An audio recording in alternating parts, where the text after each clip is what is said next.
ಇವತ್ತು ನಮ್ ಕೆಲ್ಸ ಮೀನ್ ಅಂಗಡಿಲಿ ಮೀನ್ ಉಜ್ಜೋದು. ಇವತ್ತು ಬೆಳಗ್ಗೆ ನಾವಾಗಿದ್ದೇವೆ ನಮ್ಮ ಮೋಹನ್ ಕರ್ಕೊಂಡು ಮೀನ್ ಅಂಗಡಿಗೆ ಮೀನ್ ತರಕ. ಅಟ್ಟಿಗ ಬೇಗ ಮೀನ ತಗೋಬೇಕಾಯ್ತು. ಅದಕ್ಕ ಅವ್ರ ಜೊತೆಗೆ ನಾನು ಸ್ವಲ್ಪ ಕ್ಲೀನ್ ಮಾಡ್ಕೊಟ್ರ ಬೇಗ ಕೆಲಸ ಇತ್ತ ಅಂದ್ಬಿಟ್ಟು ಅವ್ರ ಜೊತೆ ಕುತ್ಕೊಂಡು ನಾನು ಸ್ವಲ್ಪ ಮೀನ ಕ್ಲೀನ್ ಮಾಡ್ಕೊಟ್ಟೆ. ಇವಾಗ ಸ್ವಲ್ಪ ಕಮ್ಮಿ. ಮೊದಲು ನಾವು ಸಮುದ್ರಲ್ಲೇ ಮೀನ್ ಹಿಡಿಯೋದು ಕ್ಲೀನ್ ಮಾಡ್ತಿದ್ದು. ನಾನು ಮೀನ್ ಕ್ಲೀನ್ ಮಾಡೋದ್ ನೋಡ್ಬಿಟ್ಟು ನಮ್ಮ ಆಕಾಶ್ ಹಿಂಗ ಅಂತವನ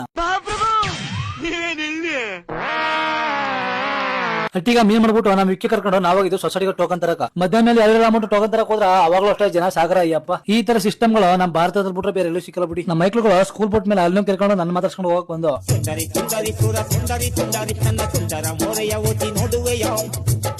ಎರಡು ಗಂಟೆ ಟೈಮ್ ಕಾಯ್ಕೊಂಡು ನಿಂತಿರುವೆ. ಜನಗಳ ಮಾತ್ರ ಕಮ್ಮಿ ಆಗಿಲ್ಲ.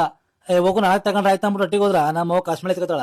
ಅವಾಗ್ಲಿಂದಿವೆ ಸರ್ವರ್ ಚೆನ್ನಾಗದ. ಬಡ್ಡಿ ಮಗಂದು ನಾನು ದಂಡ ಕೊಟ್ಟ ತಕ್ಷಣ ಸರ್ವರ್ ಡೌನ್ ಆಗ್ಬಿಡದ.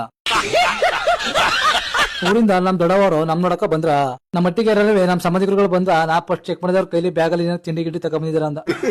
ನಮ್ಮ ಅಕ್ಕರಲ್ಲವೇ ಮಾರ್ಕ್ ಮೂವಿ ನೋಡ್ಬೇಕು ಅಂತ ಹೇಳಿದ್ರ. ಅದಕ್ಕೆ ನಾನು ಇನ್ನೊಂದ್ಸತಿ ನಾ ಬಾಸ್ ನೋಡ್ದಂಗ ಆಯ್ತು ಅನ್ಬಿಟ್ಟು ಬನ್ನಿ ಹೋಗ್ಬಿಟ್ಟು ಕರ್ಕ ಹೋದಿ. ಮೂವಿ ರಿಲೀಸ್ ಆಗಿ 2-3 ದಿನ ಆಗಿದ್ರೆ ಜನ ಜಾಸ್ತಿನೇ ಬಂದಿದ್ರು. ನಮ್ ಬಾಸ್ ಸ್ಟೈಲ್ ನೋಡಿದ್ರ ಸೇಮ್ ಸಿನಿಮಾ ನೋಡ್ದಂಗ ಆಯ್ತಿತ್ತು.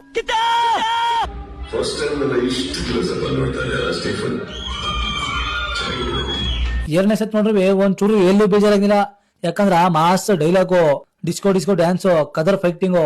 ನೀವು ಒಂದ್ಸತಿ ಹೋಗಿ ಥಿಯೇಟರ್ ನೋಡ್ಲೇಬೇಕು ಅಷ್ಟೇ.